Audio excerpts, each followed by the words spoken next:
آج انشاءاللہ تعالی ہم سورۃ الاعراف کی آیت نمبر 204 پڑھتے ہیں اور اس آیت کو سمجھنے کی کوشش کرتے ہیں۔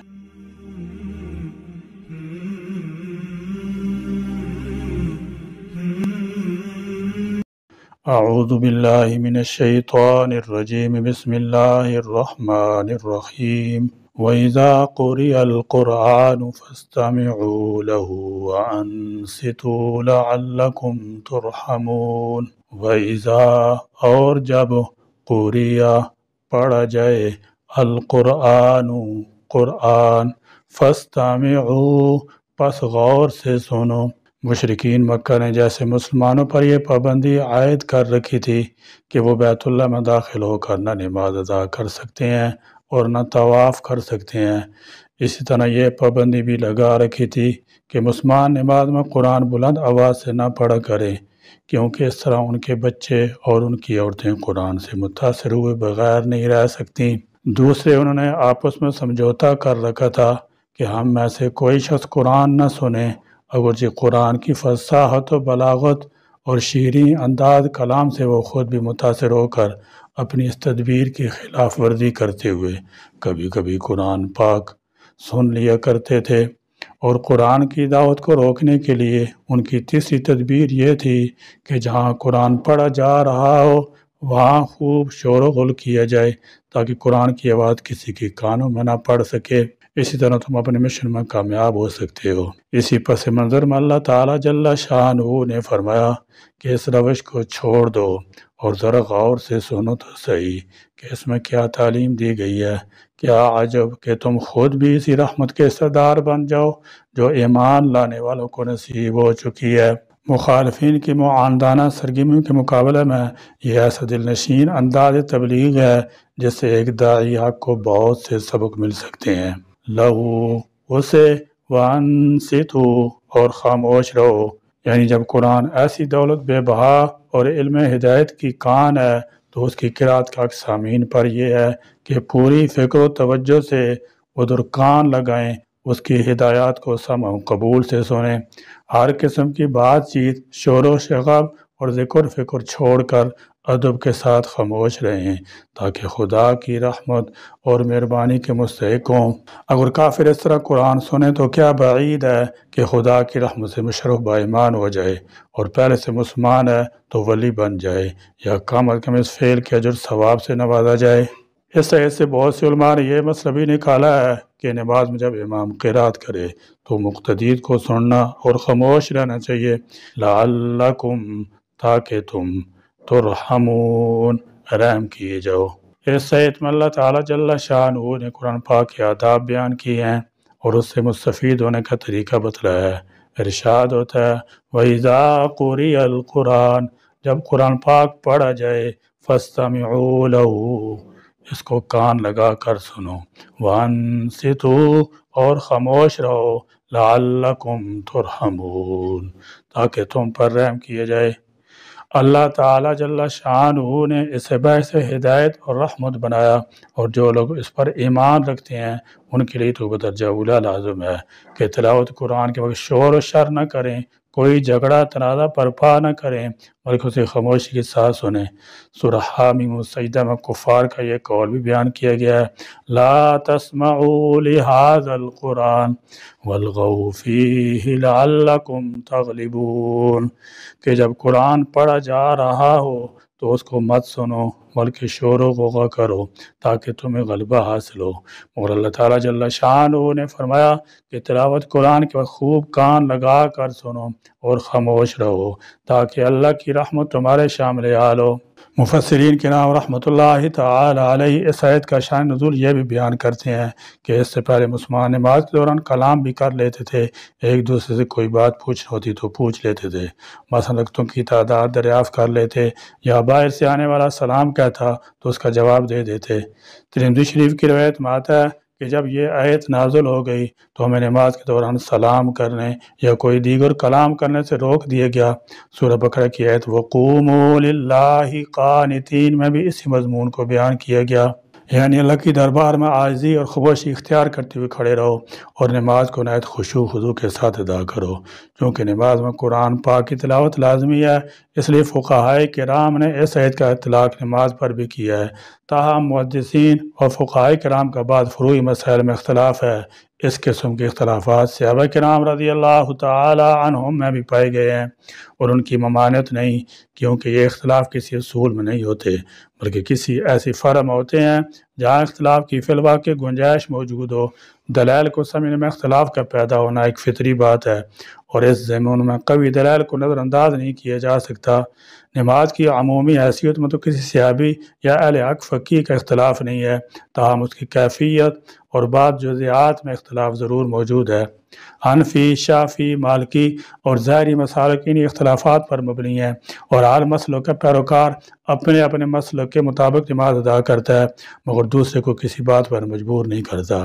اس کے باوجود بعض لوگ تشدد سے بھی کام لیتے ہیں اور اپنے مسلک کو ہی حرف آخر سمجھ کر دوسروں پر گمراہی کا فتویٰ لگاتے ہیں، حالانکہ ایسا کرنا بذات خود گمراہی ہے۔ دلائل کے ساتھ اختلاف رائے اچھی بات ہے، مگر اس میں تشدد کا پہلو نمایاں نہیں ہونا چاہیے۔ فقہائے کرام کا اس مسئلہ میں بھی اختلاف ہے کہ نماز میں سورہ فاتحہ متعین ہے یا نہیں۔ حضرت امام ابو حنیفہ رحمۃ اللہ تعالی علیہ، امام سفیان ثوری اور حضرت امام زہری رحمۃ اللہ تعالی علیہ فرماتے ہیں کہ سورہ فاتحہ متعین نہیں ہے، اور قرآن کا کوئی بھی حصہ نماز میں پڑھ لیا جائے تو فرض ادا ہو جاتا ہے۔ البتہ امام ابو حنیفہ رحمۃ اللہ تعالی علیہ فرماتے ہیں کہ چونکہ حدیث میں سورہ فاتحہ پڑھنے کی تاکید آتی ہے، لہذا اس کا پڑھنا وجوب کا درجہ رکھتا ہے، اور واجب کے ترک سے نماز میں نقصان آتا ہے، بالکل باطل نہیں ہوتی۔ حدیث شریف میں آتا ہے، حضور نبی کریم صلی اللہ تعالی علیہ وسلم نے فرمایا، جس نے نماز میں سورہ فاتحہ نہ پڑھی ایسی نماز ناقص ہے، لہذا سورہ فاتحہ کا پڑھنا واجب ہے۔ اس سلسلے میں سورہ مزمل کی آیت فَقْرَؤُوا مَا تَيَسَّرَ مِنَ الْقُرْآنِ کا حوالہ بھی دیتے ہیں کہ قرآن پاک کا جو حصہ بھی میسر ہو پڑھ لو۔ ایک لمبی آیت یا 3 چھوٹی آیات کی تلاوت ادائیگی فرد کے لیے کافی ہوگی، یہ کوئی بھی آیات ہو سکتی ہیں، سورہ فاتحہ ضروری نہیں۔ تاہم جیسے کہ پہلے عرض کیا، حدیث میں تاکید کی بنا پر سورہ فاتحہ کا وجوب کا درجہ حاصل ہے، کیونکہ حدیث شریف میں آتا ہے، یعنی قرات کے بغیر نماز نہیں ہوتی۔ امام ابو حنیفہ رحمۃ اللہ تعالی علیہ فرماتے ہیں کہ سورہ فاتحہ اور اس کے ساتھ دوسری سورہ ملانا دونوں واجب ہیں، مگر فاتحہ رکن نہیں ہے کہ اس کے بغیر نماز بالکل باطل ہی ہو جاتی ہو۔ البتہ مطلق قرات فرض ہے، اور قرات بالکل نہ کی جائے تو نماز نہیں ہوگی، اور اگر واجب ترک ہو جائے تو سجدہ صاف کرنے سے تلافی ہو جائے گی۔ مثلا اگر کوئی شخص فرائض یعنی قیام، رکوع، سجود یا قاعدہ قدرت کے باوجود ترک کر دے تو اس کی نماز نہیں ہوگی۔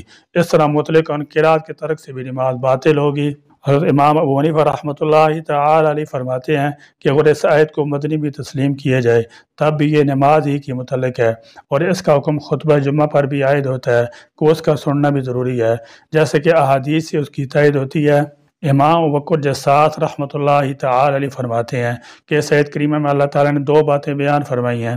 پہلی بات یہ ہے کہ جب نماز میں قرات بلند آواز سے ہو رہی ہو تو فَاسْتَمِعُوا لَهُ، اس کو کان لگا کر سنو، اور جب قرات بسر ہو رہی ہو یا مقتدی تک امام کی قرات کی آواز نہ پہنچ رہی ہو تو ایسی صورت میں فَأَنصِتُوا کا حکم ہے، یعنی خاموش رہو۔ اس لیے امام ابو حنیفہ رحمۃ اللہ تعالی علیہ فرماتے ہیں کہ نماز جاری ہو یا سری، مقتدی کو ہر حالت میں خاموش ہی رہنا چاہیے، اسے خود قرات نہیں کرنی چاہیے، کیونکہ امام کی قرات اس کے لیے کافی ہے۔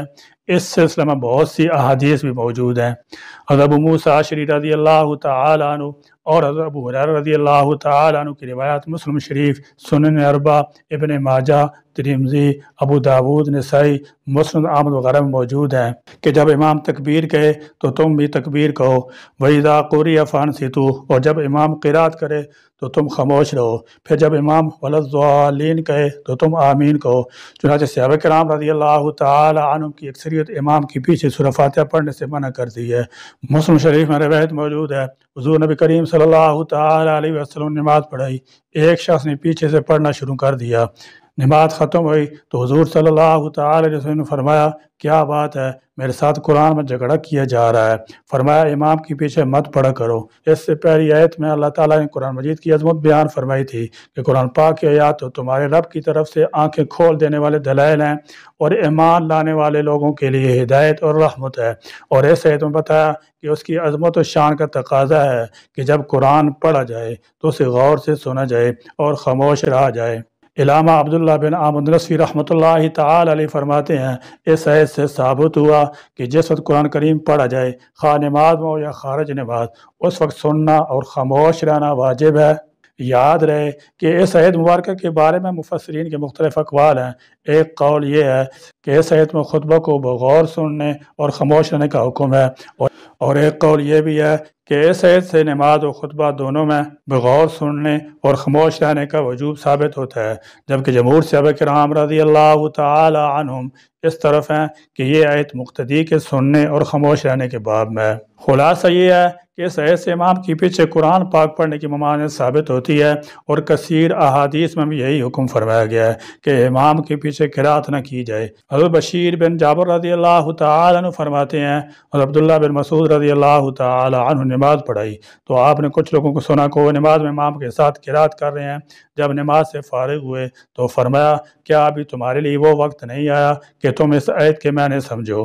حضرت ابو موسیٰ اشعری رضی اللہ تعالی عنہ پر بھی ہے کہ نبی کریم صلی اللہ تعالی علیہ وسلم نے ارشاد فرمایا جب تم نماز پڑھنے لگو تو اپنی صفوں کو درست کر لو، پھر تم میں سے کوئی ایک امامت کروائے، پس جب وہ تکبیر کہے تو تم تکبیر کہو۔ ایک روایت میں اتنا زائد ہے، اور جب وہ قرات کرے تو تم خاموش رہو۔ حضرت ابو ہریرہ رضی اللہ تعالی عنہ روایت کرتے ہیں کہ نبی کریم صلی اللہ تعالی علیہ وسلم نے ارشاد فرمایا امام اس لیے ہوتا ہے کہ اس کی اقتداء کی جائے، پس جب وہ تکبیر کہے تو تم تکبیر کہو، اور جب وہ قرات کرے تو خاموش رہو۔ جماعت سے نماز پڑھنے کی صورت میں امام کی پیچھے مقتدی کے لیے کسی قسم کی قرات کرنا، خواہ وہ سورہ فاتحہ ہو یا کوئی اور صورت، جائز نہیں۔ نیز اس حکم میں سری اور جاری نمازوں میں کوئی فرق نہیں، کیونکہ امام مقتدیوں کی نماز کا ضامن ہے۔ مثلا اگر امام کا وضو نہ ہو تو تمام مقتدیوں کی نماز ادا نہیں ہوگی اگر تمام مقتدی باوضو ہوں۔ اسی طرح امام سے سہو ہو جائے تو تمام مقتدیوں پر سجدہ سہو لازم ہوتا ہے اگر کسی مقتدی سے کوئی سہو نہ ہو۔ اسی طرح اگر تمام مقتدیوں سے بھی سجدہ سہو واجب کرنے والی غلطی ہو جائے لیکن امام سے سہو نہ ہو تو مقتدیوں پر سجدہ سہو واجب نہیں ہوتا، بلکہ امام کی نماز صحیح ہونے کی وجہ سے ان کی نماز بھی صحیح ہو جاتی ہے۔ لہذا نماز خاص سری ہو یا جاری، امام کی قرات تمام مقتدیوں کی طرف سے کافی ہوگی۔ سنن ابن ماجہ میں جابر بن عبداللہ رضی اللہ تعالی عنہ رسول اکرم صلی اللہ تعالی علیہ وسلم کا فرمان نقل کرتے ہیں جس شخص کا کوئی امام ہو تو امام کی قرات اس کی بھی قرات ہے۔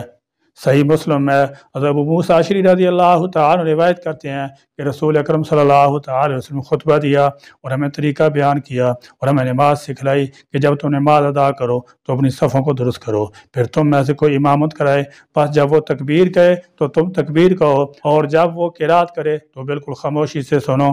حاصل کلام یہ ہوا کہ ائمہ اربعہ میں سے کوئی بھی فاتحہ خلف الامام کی فرضیت کا قائل نہیں ہے۔ جمہور صحابہ رضی اللہ تعالی عنہ اور امام شاہ ولی اللہ رحمۃ اللہ تعالی علیہ کا بھی یہی مسلک ہے۔ حضرت ابو ہریرہ، حضرت ابن عباس، ابن مسعود، خلفائے راشدین، ابو سعید خدری، زید بن ثابت، جابر بن عبداللہ رضی اللہ تعالی عنہم عدم قرات کے قائل ہیں۔ لوگ غلط پروپگنڈا کرتے ہیں کہ فاتح کے بغیر نماز نہیں، اور جس کی نماز نہیں وہ جہنمی ہے۔ احناف اس سلسلے میں اپنا موقف پیش کرتے ہیں اور کسی سے جھگڑا نہیں کرتے، اور نہ یہ فتویٰ دیتے ہیں کہ فاتح خلف الامام پڑھنے والے کی نماز نہیں ہوتی۔ لہذا دوسرے لوگوں کو بھی حق نہیں پہنچتا کہ وہ فاتحہ نہ پڑھنے والوں پر فتوے لگائیں کہ ان کی نماز نہیں ہوتی۔ اس کا فیصلہ تو اللہ تعالیٰ پر ہے۔ فروعی مثال میں اپنی اپنی رائے ہے اور پھر اس کی پیچھے دلائل ہیں۔ جو کسی پر نماز نہ ہونے کا فتویٰ لگاتا ہے وہ گمراہ ہوگا یا متشدد ہوگا، اور تشدد درست نہیں۔ مضبوط موقف اختیار کرنا چاہیے۔ حدیث شریف میں آتا ہے کہ تشدد نہ کرو ورنہ اللہ تعالیٰ بھی تم پر تشدد کرے گا۔ سورہ فاتحہ کے متعلق بہت سی تفصیلات ہیں، میں نے چند باتوں کی طرف اشارہ کر دیا ہے۔